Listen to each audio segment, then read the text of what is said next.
Good evening, I'm Sangeeta Kandola.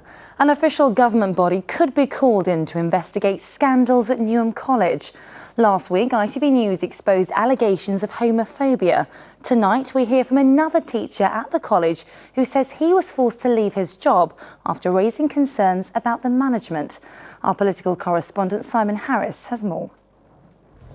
The reputation of Newham College has taken another hit. The official body which oversees the government's funding of further education is considering a possible investigation into alleged financial irregularities. It's the latest fallout from the scandal over a homophobic tirade by the college's head of performing arts. KKK are grooming people into the beliefs. Freemasons, Illuminati, New World Order, all groups of people, their main objective is to get membership. And gay people's objectives is not just to have lots of gay sex, but also to increase the gay community. Mark Walcott has been suspended. The college principal, Denise Brown-Sacchi, has taken leave of absence.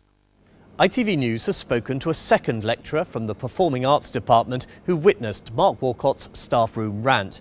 He too says he made a formal complaint which the college ignored. The lecturer later lost his job, saying he was forced to sign a gagging clause. He's asked us not to reveal his identity. I was speechless. I was dumbfounded. I was angry. I thought what I was just hearing was everything that goes against what an educational establishment, let alone what modern society is about. You made a complaint and they didn't act upon it. What do you think was going on there? A cover-up. A cover-up. There seemed to be more concern about the fact that someone had made a recording of the team meeting than there was concern of what they'd heard, what was actually said by Mark. Newham College gets more than £25 million a year from the government's Skills Funding Agency, which said today, "We take any allegations of financial irregularity against an organisation involved in the delivery of skills extremely seriously. Allegations relating to Newham College were received and we have asked for further information to determine if this was a case the agency could investigate in line with our investigations procedure."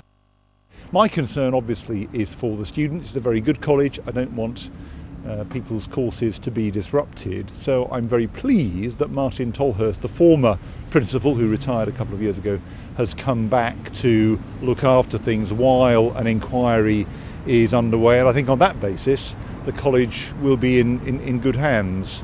Tonight, the Skills Funding Agency appealed for anyone with evidence of irregularity in relation to public funds to get in touch. Simon Harris reporting there. Campaigners fighting expansion at Stansted Airport have lost their latest legal challenge. A High Court judge rejected claims of bias in the government group set up to decide policy on future air capacity in England. The Stop Stansted expansion group wanted the findings to be re-examined. A man has been arrested after a shot was fired at two unarmed police officers. He started to flee when they approached him in Camberwell at midday today. No one was injured. Veterans have travelled from London to Russia to honour fallen comrades from World War II. They were among those who transported much-needed provisions from the UK to their allies in the Soviet Union. Now they've donated a special medal to recognise the sacrifices made by so many. Luke Hanrahan went to meet them. Other ships are going north into Arctic waters. Cruisers, destroyers and the aircraft carriers Furious and Victorious. Through Arctic seas, 78 convoys from Britain to northern Russia brought the Soviet Union the lifeline it needed to fend off the Germans. Tragically decided to join ranks with Hitler. The British faced continual German attacks from the air and from the sea. 3,000 men died, but the supplies that arrived kept millions from starvation and swung the balance on the Eastern Front. 8 members of the Kennington branch of the Arctic Convoy Club arrived at the British Embassy opposite the Kremlin, in Russia together for the last time. They're here because of Jimmy Pitts, an 89-year-old Londoner who decided to donate his Arctic Star Medal to the Russian people. A medal these men received earlier this year. it would be a privilege to give it to the Russian people, for them to see it in their museum and realise the comradeship and sacrifices that we both made during that patriotic war. It is sad that it has taken over 70 years for the award to be made, and many of the survivors have now passed away. Alongside the British veterans were Soviet veterans who fought off German planes and submarines, protecting the convoys.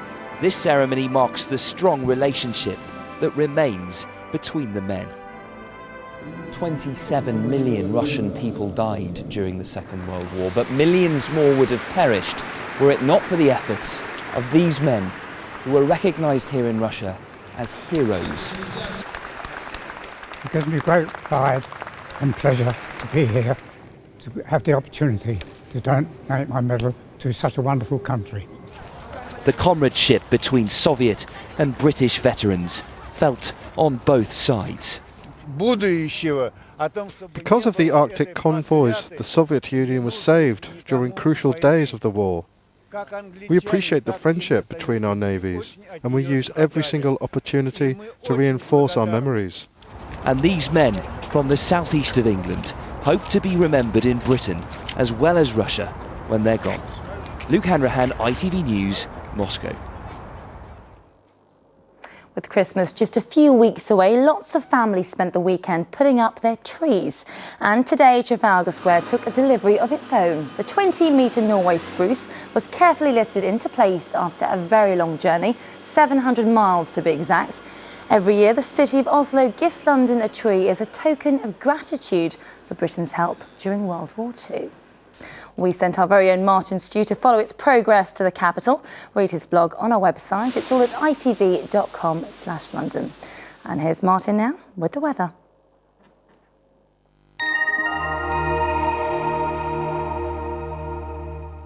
Hello again. A misty morning in store tomorrow. Grey and cloudy during the day, but it will be staying dry, but feeling really rather chilly. So tonight, that mist and fog is working its way in the early hours. With barely any wind, it does mean it's going to take a while to clear. So first thing tomorrow morning, it could cause a few problems on the roads, particularly up towards the northwest of the region and particularly over higher ground. For all of us, barely any sunshine, so staying really quite chilly. And into the afternoon, well, temperatures a good 3 degrees colder than they have been today, with no sunshine working its way through. Then we've got a little bit of rain arriving on Wednesday morning before things start to turn colder by the time we get to Friday. I'll see you tomorrow. Good night.